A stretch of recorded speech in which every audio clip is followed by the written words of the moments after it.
So guys, what's up? Welcome back to the channel and I am here with a video which is very much required for the coming attempt inter के लिए जनवरी 26 के लिए। Sir एक planner बताओ, एक एक थोड़ा सा प्रिपरेशन प्लान बताओ कि कैसे हम लोग प्लान कर सकते हैं, कैसे हम लोग प्रिपरेशन कर सकते हैं, कैसे कैसे किन किन चीजों को क्या क्या ध्यान देना है, वो सारी चीजें एक बार आप प्लीज हमें बता दो। तो उसके लिए I am making this video and in this video I am going to tell so many useful things. Please watch this video till end, इसको प्लीज एंड तक देखना। Definitely it will help you to clear your attempt. ठीक है, आपका attempt clear हो जाएगा, आपकी preparation बहुत अच्छे से कंप्लीट हो जाएगी। इसीलिए मैं बोल रहा हूँ प्लीज इस वीडियो को एंड तक देखना। काफी सारी चीजें इस वीडियो के अंदर मैं डिस्कस करने वाला हूं कि अगर आपकी क्लासेस पेंडिंग है तो कैसे आपको अभी करके चलना है सब कुछ। ठीक है, अगर आपकी क्लासेस हो गई हैं तो रिविजन कैसे करनी है, किन सब्जेक्ट्स को ज्यादा टाइम देना है, किन सब्जेक्ट्स को कम टाइम देना है, and so many pro tips होती है ऐसे यूजफुल वाली इंपॉर्टेंट वाली टिप्स। वो भी कुछ चीजें लास्ट में जाकर बताऊंगा, तो प्लीज उसको ध्यान से सुनना। ठीक है, और ऐसे ही सारी चीजें कंटेंट जो है चैनल के ऊपर आने वाला है, तो प्लीज चैनल को सब्सक्राइब कर लेना ताकि तुमसे कोई भी चीज मिस आउट ना हो। ठीक है, और जितनी भी चीजें रिलेटेड टू लॉ रहेंगी या जितनी भी चीजें related to entire your inter preparation रहेंगी, वो I am going to upload on this channel and सारी चीजें इसके ऊपर आने वाली हैं, चाहे वो स्ट्रैटेजी हो, गाइडेंस हो, एवरीथिंग विल बी अपलोडेड। तो इसीलिए कुछ भी मिस आउट ना हो जाए। And if you really want to clear your inter in the first attempt in the January 26 then do subscribe the channel. Definitely this channel is going to help you a lot. ठीक है, अब पूरी video देखने से पहले फटाफट से video को कर दो लाइक, और मैंने फिर बोलना है चैनल को कर देना सब्सक्राइब, क्योंकि अगर पहली बार आए हो तो definitely you will get lot of things from here. ठीक है, अब सर क्या क्या चीजें डिस्कस करने वाले हो? एक तो अपन प्रिपरेशन प्लान डिस्कस करने वाले हैं। ठीक है, दूसरी चीज अपन ये भी डिस्कस करने वाले हैं कि सर अभी हमने अटेम्प्ट दिया था तो उसमें थोड़ा सा ऐसा हमको डाइसी लग रहा है कि वो होगा नहीं होगा, तो उसके लिए क्या करना चाहिए, अभी से पढ़ाई स्टार्ट कर दें, क्या करें कैसे करें, तो वो वाली बात भी करेंगे। और सर ये वाली जो वीडियो होने वाली है ये लॉ स्पेसिफिक वीडियो है नहीं, ये पूरा कंप्लीट प्लानर है कि आप कैसे कैसे कितने टाइम के अंदर रिविजन कंप्लीट करोगे। If you want the law की स्पेसिफिक वीडियो तो कमेंट में जरूर लिख के जाना कि यस सर हमको लॉ की स्पेसिफिक वीडियो चाहिए, तो लॉ की स्पेसिफिक वीडियो भी मैं बना के अपलोड कर दूंगा। ठीक है, एंड एक बात ना, पहले कुछ भी समझने से पहले सबसे पहले तो अपने आपको कॉन्फिडेंस में लेके आओ whether you are appearing for the very first time for the inter. ठीक है, आप पहली बार एकदम इंटर के लिए अपियर हो रहे हो ना, तो मान के चलना भैया सीए इंटर का पेपर है, ये कोई ग्रेजुएशन के पेपर नहीं है। ठीक है, 11th-12th के एग्जाम नहीं है कि बहुत इजी आएंगे और तुम लोग उसको हैंडल कर लोगे। मैं ये भी नहीं बोल रहा कि पेपर टफ आएंगे। सर अभी का तो जो सितंबर का अटेम्प्ट गया उसमें लॉ का पेपर देखिए हमको हमारी हालत दिख रही है, तो हर बार हर सब्जेक्ट का पेपर ऐसा नहीं आता। ठीक है, बट प्लीज ये मान के चलना कि थोड़ा तो लेवल होगा ना पेपर का, तो आपको अपनी प्रिपरेशन को उस लेवल तक लेके जाना पड़ेगा। बट पहले अपने आप को विश्वास दिलाओ that yes you can do and you are very much capable to handle it. ठीक है, और कमेंट में तुम लिख के जाना yes I am going to rock in the inter January 26। ठीक है, मैं रॉक करने वाला हूं भाई, I am manifesting, I have to clear. तो कमेंट में तुमको लिख के जाना है I am going to clear January 26 attempt itself, बस मेरे को उसके आगे अटेम्प्ट लगाना ही नहीं है। ठीक है, अब सर उसके लिए प्रिपरेशन करनी कैसे है, होगा कैसे सब कुछ, तो देखो मैं तुमको सही सही से एक चीज बताऊं। देखो अभी डेट्स अनाउंस नहीं हुई है, आज जिस दिन मैं वीडियो रिकॉर्ड कर रहा हूं उस दिन तो डेट्स अनाउंस नहीं हुई है। मैं ये मान के चल रहा हूं कि सितंबर का अटेम्प्ट जैसे अभी स्टार्टिंग से स्टार्ट हो गया था, क्योंकि हम लोग प्लान कर रहे थे कि मिड ऑफ द सितंबर से स्टार्ट होगा, जैसे 10-11 सितंबर के आसपास से स्टार्ट होगा, बट वो स्टार्ट हो गया स्टार्टिंग फर्स्ट वीक में। ठीक है, 3-4 तारीख से एग्जाम स्टार्ट हो गए थे। तो सिमिलरली मैं प्रिज्यूम कर रहा हूं कि जनवरी के एग्जाम्स अगर 3-4 तारीख से स्टार्ट होते हैं, it is starting from 3rd और 4th ऑफ जनवरी। अगर मैं बोल रहा हूं देखो, अगर ये चीज बाद में शिफ्ट हो जाती है, मतलब सपोज अभी डेटशीट आती है और ऐसा होता है कि अटेम्प्ट जो है वो 12-13 तारीख से स्टार्ट हो रहे हैं, मतलब एग्जाम्स आपकी 11-12-13 जनवरी जब से भी स्टार्ट हो रहे हैं, अगर वो हो जाते हैं तो भैया 10 दिन बोनस मिलेंगे। बट तुम इस चीज को अभी से ये प्लान करके चलो कि as per the past attempt, अभी सितंबर का बिल्कुल रिसेंट अटेम्प्ट देखें हम, तो उस हिसाब से 3-4 जनवरी से एग्जाम स्टार्ट होने वाले हैं। अगर 3-4 जनवरी से एग्जाम स्टार्ट होने वाले हैं तो आप अभी से प्रिपरेशन करके अपनी स्टार्ट कर दो। ठीक है, मतलब आप ये मान के चलो कि भैया 3-4 तारीख से पेपर है, उसके अकॉर्डिंगली मुझे 90 डेज में कैसे कैसे क्या प्लान करना है, तो मैंने उसके अकॉर्डिंगली बनाया। बाद में हमें 10 दिन मिल गए, इट विल बी बोनस, उसको हम सही से यूटिलाइज करेंगे। जैसे ही डेट शीट आएगी, अगर मुझे लगेगा कि वो दोबारा एक्सटेंड हो गया, मतलब कि आगे से एग्जाम्स हैं, तो उसमें फिर और इसमें क्या चेंज कर सकते हो, कैसे थोड़ा सा और इन चीजों को एनहांस कर सकते हो, that I will upload a separate video.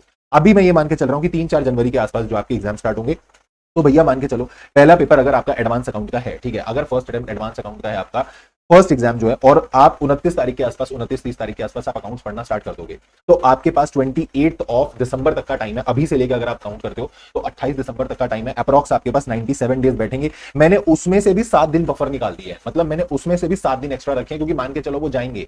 ठीक है, अभी दिवाली आएगी, दशहरा आएगा, ठीक है, भैया दूज आएगा, मतलब बीच में फेस्टिवल्स आएंगे, तो आप मान के चलो 7 दिन फिर भी आप बफर हटा दो, still you are having 90 days. अब कहानी आती है सर हम बोथ ग्रुप दे रहे हैं या हम सिंगल ग्रुप दे रहे हैं।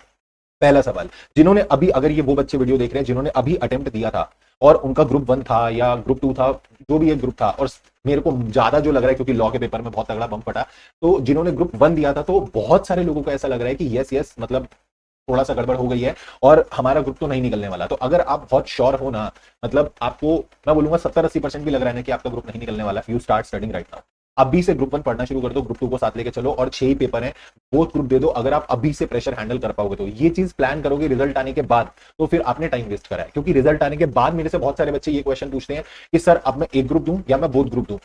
आपको आज अगर पता है ना कि आपका अटेम्प्ट नहीं निकलने वाला है because of this paper, law का पेपर, और उसकी वजह से अगर नहीं होने वाला, तो भैया आज से पढ़ना शुरू कर दो। अगर कुछ मिरेकल हो गया, अटेम्प्ट निकल गया, तो बहुत अच्छी बात है, तो बहुत अच्छी बात है। बट अभी आपके पास बहुत टाइम है, you are having around 100 days, approx 100 days है ना, तो आप उसमें ग्रुप 1 की रिवीजन आराम से कर सकते हो, ग्रुप 2 का भी आपका आराम से खत्म हो जाएगा, और बोथ ग्रुप आप आराम से प्लान कर सकते हो। और जिनका बिल्कुल पहला ही अटेम्प्ट बैठ रहा है, जिनका फर्स्ट अटेम्प्ट बैठ रहा है, जिन्होंने अभी ये फर्स्ट अटेम्प्ट एकदम देना है, तो भी मैं बोलूंगा आपके पास बोथ ग्रुप के लिए इनफ टाइम है, you are having more than enough time. मैंने लास्ट के 2 महीने सेल्फ स्टडी की थी फॉर बोथ ग्रुप्स, ठीक है, और तब 8 पेपर होते थे, अभी 6 एग्जाम है, and I got exemption in 4 subjects, 4 subjects में एग्जामिशन थी, and even in FM I got 83, ठीक है, एडवांस अकाउंट में एग्जामिशन थी, लॉ में एग्जामिशन थी, in every these 4 subjects I got exemption. तो 2 महीने में बहुत आराम से आप प्रिपेयर कर सकते हो, बस आपको थोड़ा सा सही तरीके से चलना पड़ेगा। अब वो चलना कैसे मैं आपको बताऊं, 7 दिन आप छोड़ दो, ठीक है, 7 दिन आप बफर हटा दो, तो भी आपके पास 90 दिन बचे। अब 90 दिन आपको प्लान कैसे करने हैं, देखो जो चीजें आप एग्जाम डेज में रिवाइज करने वाले हो, साथ साथ डेढ़ दिन के अंदर आपको 1.5 डेज मिलेंगे एग्जाम टाइम पे, कि आपको 1.5 दिन में वो पूरा टॉपिक रिवाइज करना है, पूरे चैप्टर रिवाइज करना है, पूरा सिलेबस रिवाइज करना है, ठीक है। जो चीज आप 1.5 दिन में उस समय रिवाइज करने वाले हो, तो आपको कहीं ना कहीं जो उससे पहले वाली रिवीजन रही होगी आपकी, आप कोई ना कोई सब्जेक्ट, आप जो भी सब्जेक्ट रिवाइज कर रहे होगे, आपको 3-4 दिन के अंदर उसे खत्म करना पड़ेगा। मैं तो बोलूंगा मैक्सिमम 3 दिन के अंदर अंदर एक सब्जेक्ट खत्म हो जाना चाहिए। क्योंकि आप ऐसा समझ के चलो, जो चीज आप आज 8-10 दिन लगा रहे हो, आपको सेकंड रिवीजन में उसको 5 दिन में कन्वर्ट करना है, थर्ड रिवीजन में उसको आपको 3 दिन में कन्वर्ट करना है, तब जाके आप पेपर वाले टाइम पे 1.5 दिन में उसे खत्म कर पाओगे। अगर आप पहली रिवीजन में भी 5 दिन लगा के चल रहे हो, फिर दूसरी रिवीजन में भी 5 दिन लगा रहे हो, तीसरी रिवीजन में भी 5 दिन लगा रहे हो, तो बेटा आपका सिलेबस रिवाइज नहीं होगा। जिस दिन आप एग्जाम देने बैठोगे, उससे पहले जो आपको 1.5 दिन मिलेगा, 1.5 डेज मिलेंगे, उस 1.5 डेज के अंदर आप रिवाइज ही नहीं कर पाओगे, क्योंकि आपको आदत ही यही वाली है कि आप 5 दिन के अंदर खत्म कर रहे हो पूरे सब्जेक्ट को। आप कोई चीज को 5 दिन में खत्म करते आ रहे हो, और एकदम से सोचो कि मैं उसको 1.5 दिन के अंदर खत्म कर दूंगा, वो होगा ही नहीं, and then you get panic attack कि भैया मेरा तो सब्जेक्ट ही कंप्लीट नहीं हुआ, सिलेबस ही कंप्लीट नहीं हुआ, तो मैं कैसे करूं। तो इसलिए मैं तुमको बोल रहा हूं, अभी से ही प्लान करके चलो, तुम उल्टी प्लानिंग करके चलो, कि जो चीज तुमको उस समय 1.5 दिन में कंप्लीट करनी है, तुम्हारी जो लास्ट रिवीजन, थर्ड रिवीजन होगी, तुम उसको 16 से 18 दिन के अंदर खत्म करोगे। और ये मैं मान के चल रहा हूं कि अगर आप बोथ ग्रुप दे रहे हो 6 के 6 पेपर, ठीक है। अभी सिंगल ग्रुप वाले पे मैं आऊंगा कि कैसे आपको उसके अकॉर्डिंगली टाइम को सेग्रीगेट करना है। उससे पहले जो आप सेकंड रिवीजन कर रहे होगे, तो आपकी 28-30 दिन के अंदर, 24-28 दिन, मैं बोल रहा हूं, अगर बहुत हद टाइम भी लोगे, तुम्हारे पास यहाँ पे 7 दिन बफर है, ठीक है। और अभी तो आज अगर मैं बोलूं 22 सितंबर है, तो 22 सितंबर से लेकर 10 अक्टूबर तक वाला टाइम भी है तुम्हारे पास। तो अभी वो भी कैसे यूज करना है वो भी मैं बता दूंगा। तुम्हारे पास बहुत अच्छे से टाइम है जिसको तुम यूटिलाइज करके बड़े प्यार से कवर कर सकते हो। आप 30 दिन भी इसमें लगा दोगे, मेरे को लगता है कोई दिक्कत वाली बात नहीं है, ठीक है, ये भी क्लियर रखना। उसके बाद जो आपकी फर्स्ट रिवीजन होगी, वो मैंने लिखा है 30 से 32 दिन, अगर आप बोथ ग्रुप दे रहे हो तो, ठीक है। फिर भी आपको यहां पे भी जो टाइम बच रहा है, जैसे मैंने बोला 22 सितंबर है, तो 22 सितंबर से लेके ये आप स्टार्ट करोगे 10 अक्टूबर से, तो 22 से लेके 10 अक्टूबर से आपने ये टाइम क्यों छोड़ा, ये टाइम में आप खत्म कर सकते हो अपनी क्लासेस, जितनी भी क्लासेस आपकी जो पेंडिंग चल रही है। अभी किसी बच्चे ने ग्रुप 2 की क्लास ले रखी है, या ग्रुप 2 चलो दे दिया था, या वो क्लियर नहीं होने वाला, जो भी लग रहा है आज तक इसमें भी, और ग्रुप 1 की कोई क्लास चल रही है, मैं आपको बोल रहा हूं कोई भी आपकी क्लास चल रही है, ठीक है, अगर कोई भी क्लास चल रही है, तो मैं बोलूंगा आप 10 अक्टूबर तक कैसे भी करके बेटा उस क्लास को खत्म कर लेना। अब सर हम क्लास को ऐसे कर लें कि पूरे दिन में अभी से हम बैठे और 8-8, 10-10 घंटे लेक्चर देकर निपटा दें, नहीं, इट इज यूजलेस। वो सिर्फ आपकी ड्यूरेशन खत्म हो जाएगी, आपको एक्चुअल में कुछ भी रिटेन रहेगा ही नहीं, आपको समझ में भी नहीं आएंगी उतनी चीजें, क्योंकि आपने सिर्फ चीजों को खत्म कर दिया। तो वो मत करना प्लीज। आप एक ना बैलेंस बना के चलो कि आपको दिन में कितने घंटे जो है क्लास देखनी है, और मैं सही तरीका बता रहा हूं बिल्कुल एकदम पढ़ने का। पूरा दिन क्लास देखने से कुछ नहीं होने वाला, ठीक है, वो रिटेन भी नहीं रहेगा, और ना आप इतना इतना याद कर पाओगे। What you have to do is, दिन में आप एक तो काम करो, पूरे दिन में ना 10 से 12 घंटे के स्लॉट बना लो, ठीक है। 12 घंटे इज मोर देन इनफ, 12 घंटे कंसिस्टेंटली पढ़ोगे, मैं बोल रहा हूँ पास हो जाओगे। पर तुम सोचते हो अभी हम कुछ ना करें, लास्ट में जाके हम 16 घंटे निकाल लें, लास्ट में जाके हम 18 घंटे निकाल लें, उसका क्या फायदा। अभी से आप बैलेंस करके चलो, ठीक है। आप दिन में 2 स्लॉट निकाल लो पढ़ने के, यानी कि वो क्लासेस देखने के, 4-4 8 घंटे आपने निकाल लिए, 4 घंटे आप रिवीजन को दे दो। और धीरे धीरे क्या होगा, जैसे जैसे आपकी क्लासेस खत्म होने को आएंगी, भाई अभी क्लासेस ज्यादा बच रही हैं, तो अभी क्लासेस का टाइम ज्यादा रखो, रिवीजन का टाइम कम रखो। कल को चल के थोड़े थोड़े दिन में ऐसा क्या होगा, धीरे धीरे आपका कोर्स खत्म होने लगेगा, जो क्लासेस है खत्म होने लगेंगी, तो क्लासेस का ड्यूरेशन कम करते जाना। ये नहीं करना तुम्हें कि तुम्हें 8-8 घंटे ही चलाते रहना है। तुम अगले दिन 6 घंटे क्लास देखो, 6.5 घंटे क्लास देखो, फिर अगले दिन 6 घंटे देख लो, 5 घंटे, मतलब इस तरीके से उसको घटाओ, क्लास टाइमिंग को घटाओ, और धीरे धीरे आप अपना जो रिवीजन वाला टाइमिंग है ना, उसको साथ में बैलेंस करके चलना। जिससे क्या होगा, तुम्हारे पूरे दिन का एक बैलेंस्ड आउटपुट निकलेगा। तुमने क्लास भी देख ली, तुमको सेटिस्फैक्शन रहेगा कि तुमने रिवीजन भी कर लिया है, और इस तरीके से खत्म करो, क्लासेस भी कंप्लीट हो जाएंगी और साथ में रिवीजन भी हो जाएगी, ठीक है। तो आप लोग इस तरीके से रिवाइज कर सकते हो, इतने इतने दिन एलोकेट करना, एंड कम से कम मैं बोल रहा हूं 12 घंटे एक दिन के अंदर दोगे तो आपका काम बन जाएगा। अगर आप सिंगल ग्रुप के लिए प्रिपेयर कर रहे हो, तो भैया बहुत टाइम है, मैं बोल रहा हूं बहुत टाइम है। अब उसको वाइजली कैसे यूज करना है, क्लासेस अगर खत्म नहीं हुई है, तो सबसे पहले तो क्लासेस खत्म करो, यही टारगेट रखो, 10 अक्टूबर तक क्लासेस खत्म करनी है। प्लीज डोंट बी लीनियंट कि मैं बाद में क्लासेस कर लूंगा, मेरे तो 3 ही पेपर हैं, अभी मैं बाद में वेट करूंगा, ये वो फलाना फलाना। अगर एक ही ग्रुप बचा हुआ है, रिजल्ट आने का वेट कर रहे हो और लग रहा है नहीं होगा, अरे भाड़ में गया भाई, पढ़ना स्टार्ट कर दो।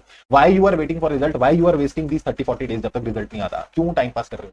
अभी से पढ़ाई स्टार्ट करो और इस तरीके से बैलेंस करो। तुम्हारे पास इतना टाइम है सिंगल ग्रुप वालों के पास, तुम लोग लिख लिख के देखो, हर चीज को लिख के देखो। आप लॉ पढ़ रहे हो या ऑडिट पढ़ रहे हो, थ्योरेटिकल सब्जेक्ट जो भी आपका जो भी ग्रुप है, आप उस थ्योरी वाले सब्जेक्ट को, तो मैं बोल रहा हूं हर चीज अभी तुम्हारे पास लिखने का टाइम है। तुम लास्ट में जाके सोचते हो कि अब मैं लिख के देख लूं, तब टाइम नहीं होता। अभी तुम्हारे पास टाइम है तो उसको लिख के देख लो ना। और अगर निकल गया तो अरे निकल गया तो कोई गलत थोड़ी हो गया। अगर तुम्हारा टाइम निकल गया तो कुछ गलत थोड़ी हो गया, तुमने चीजें एक्स्ट्रा ही तो पढ़ी, तुमको और चीजें याद हो गई, बल्कि अच्छी बात है। तो मैं तो बोल रहा हूं अच्छी चीज है, अभी पढ़ के रखो। अगर निकल गया बहुत अच्छी बात है, नहीं निकला तो एटलीस्ट यू आर प्रिपेयर्ड। उस समय तुम ना उस असमंजस में नहीं फंसोगे कि ओ शिट मैं फंस गया यार, मैं क्या करूंगा। वो चीज क्रिएट नहीं होनी चाहिए, वो सिचुएशन क्रिएट नहीं होनी चाहिए। बात समझ में आ गई? हाँ सर। तो इसलिए मैंने बोला क्लासेस का और सेल्फ स्टडी का एक बैलेंस मेंटेन करके चलना। प्लीज डोंट डू दैट कि मैं पूरे दिन में 10-10 घंटे सिर्फ क्लासेस देखे जा रहा हूं, मैं 12-12 घंटे क्लास देखे जा रहा हूं, उसका कोई सेंस नहीं होता है। ठीक है, मैं पर्सनली बता रहा हूं, आई हैव सीन स्टूडेंट्स, कोई यूज नहीं है। क्लास देखो, साथ में सेल्फ स्टडी करो, साथ साथ प्लीज सेल्फ करते हुए चलना। ठीक है, उसके बाद मैं आपको बोलूंगा, आप अगर बोथ ग्रुप दे रहे हो तो कम से कम 2 या 3 सब्जेक्ट ऐसे सिलेक्ट कर लो जिसमें आपको बेयर मिनिमम, मैं बोल रहा हूं 70 क्रॉस मारना है। क्योंकि अगर देखो तुम 3 पेपर में 70 क्रॉस कर गए तो भैया 210 तो वैसे ही हो गए, 210 तो वैसे ही हो गए। और बाकी 3 में तुम्हें पास होने के लिए 40-40 भी चाहिए, तो 120 हो गए, टोटल 330 हो गए बाबू। वैसे ही तुम्हारा पेपर निकल जाएंगे सारे, बहुत प्यार से तुम्हारे ग्रुप निकल जाएंगे। मैं तो बोल रहा हूं 60 प्लस भी लेके आओगे 3 पेपर के अंदर। टारगेट करते हो कि मेरे को बेयर मिनिमम एग्जामिशन से नीचे बात ही नहीं करनी है एटलीस्ट। और अगर वो तीनों पेपर ठीक आते हैं, चलो प्लान भी लेके चलो, एक केस मानते हैं सर, मान लो जो 3 पेपर हमने सोचे उसमें से एक पेपर में आईसीआई ने बम गिरा दिया, तो 2 पेपर तो है, 2 पेपर में तुम्हें कम से कम भैया 70 प्लस स्कोर करना ही है। मैं बोल रहा हूं मेरी यही स्ट्रैटेजी थी। Out of 8 papers I targeted कि मुझे कम से कम 3 से 4 पेपर में एग्जामिशन लानी ही है, तभी मेरे बोथ ग्रुप निकलेंगे, अदरवाइज मेरे बोथ ग्रुप नहीं निकल सकते। अगर सिंगल ग्रुप दे रहे हो तो मान के चलो एक पेपर तुम्हें, वो तुम देखो तुम्हारे को कौन सा पेपर लगता है। मेरे को सर अकाउंट्स बहुत स्ट्रांग लगती है, मैं अकाउंट्स में 70 आराम से खींच लूंगा, अकाउंट्स को टारगेट करो। मेरे को लॉ में लगता है सर, मैं लॉ में खींच लूंगा, लॉ टारगेट करो। मेरे को टैक्स लगता है, मैं टैक्स में खींच लूंगा, टैक्स टारगेट करो। That you have to decide as per your capability कौन से पेपर को तुम्हें टारगेट करना है। मेरी बात समझ में आ गई? But please do this. ये बहुत बहुत बहुत एकदम मैं बोल रहा हूं प्रो वाली टिप है कि भैया अगर तुम्हारे 3 पेपर में एग्जामिशन आ गई ना, you are very much close to clear the attempt and both group आपके एक शॉट में क्लियर हो जाएंगे। और मेरे भी ऐसे हुए थे, फर्स्ट अटेम्प्ट क्लियर हुए थे बिकॉज ऑफ दिस स्ट्रैटेजी। तो इस तरीके से करके चलो। ठीक है, कि आपको कम से कम 2-3 सब्जेक्ट ढूंढ के चलने बोथ ग्रुप में से। सिंगल दे रहे हो तो कोई एक सब्जेक्ट जरूर टारगेट करना जिसका आपको लगता है कि मुझे इसमें एग्जामिशन से नीचे तो मार्क्स चाहिए नहीं। In any case I will not score exemption below exemption, I will not score exemption, I will not score below exemption. मैं बिलो एग्जामिशन स्कोर नहीं करने वाला, मुझे एग्जामिशन से ज्यादा ही मार्क्स चाहिए। ठीक है, फिर उसके बाद सर एक बात बताओ, जैसे हम मान लो एक ग्रुप दे रहे हैं तो हम एक दिन में तीनों सब्जेक्ट उठाएं, 3-3 घंटे के स्लॉट बनाएं, या फिर हम ऐसे करें कि पहले पूरा एक सब्जेक्ट कंप्लीट करें फिर हम उसके बाद दूसरा सब्जेक्ट उठाएं। वो भी मैं बोलूंगा that varies from student to student. मतलब I was the kind of student की मेरे से ऐसा नहीं होता कि मैं पहले 4 दिन लग के अकाउंट्स पढ़ लूं, फिर उसके बाद मैं उठाऊं लॉ और फिर 3 दिन लॉ पढ़ूं। मेरे से ऐसा नहीं होता, क्योंकि मेरे को ऐसा लगता है पर्सनली जब 10 दिन बाद मैं टैक्स पे पहुंचूंगा तो मैं अकाउंट्स भूल जाऊंगा, मुझे ऐसा लगता है। बट बच्चे ऐसे हैं जिनको जिनको ऐसे पढ़ना है वो ऐसे पढ़ो, कोई दिक्कत नहीं है। जिनको स्लॉट वाइज पढ़ना है, जिनको लगता है कि भाई नहीं हम तो सर दिन में 3 स्लॉट बनाएंगे, 4 घंटे 4 घंटे 4 घंटे ऐसे स्लॉट बना लेंगे, तो आप स्लॉट बना के पढ़ो। मैं स्लॉट वाला स्टूडेंट था कि मेरे को तीनों के टच में रहना है, अकाउंट्स लॉ टैक्स में तीनों एक साथ चलाता हुआ चलूंगा और मैं उतने अकॉर्डिंगली मतलब टाइम के अकॉर्डिंगली मैं उसको खत्म कर दूंगा। ठीक है, तो वो आप देखना कि आपको कैसे करना है। बट मैं आपको सजेस्ट करूंगा, मेरा पर्सनल एक्सपीरियंस रहता था कि स्लॉट वाइज पढ़ोगे तो थोड़ा सा ज्यादा टच में रहते हो हर चीज के। बाकी आपको अगर लगता है कि मेरी वजह से चेंज मत करना, अगर तुम वैसे ही हमेशा पढ़ते आए और क्लियर हुए हो तो आप उसी को फॉलो करो कि एक सब्जेक्ट कंप्लीट करो, देन पैकेट, देन दूसरा सब्जेक्ट उठाओ। ठीक है, ठीक है सर। उसके बाद सर आप बोल रहे हो कि इतने इतने दिन में ये कंप्लीट हो जाएगा, इतने दिन में ये कंप्लीट हो जाएगा, तो मैं तुमको जो ये डेज बता रहा हूं ना, इस डेज में आपको सब्जेक्ट बांटने पड़ेंगे कि कितने दिन में मेरे को कौन सा सब्जेक्ट कंप्लीट करना है। तो मैं तुम्हें कोई स्टैंडर्ड डेज नहीं दे रहा यहाँ पे कि तुम 4-4 दिन में सारे सब्जेक्ट कंप्लीट करो। मैं बोलूं 6 के 6 सब्जेक्ट है, 3 दिन में कंप्लीट करो, तो वो बेवकूफी हो जाएगी बोलना। क्यों?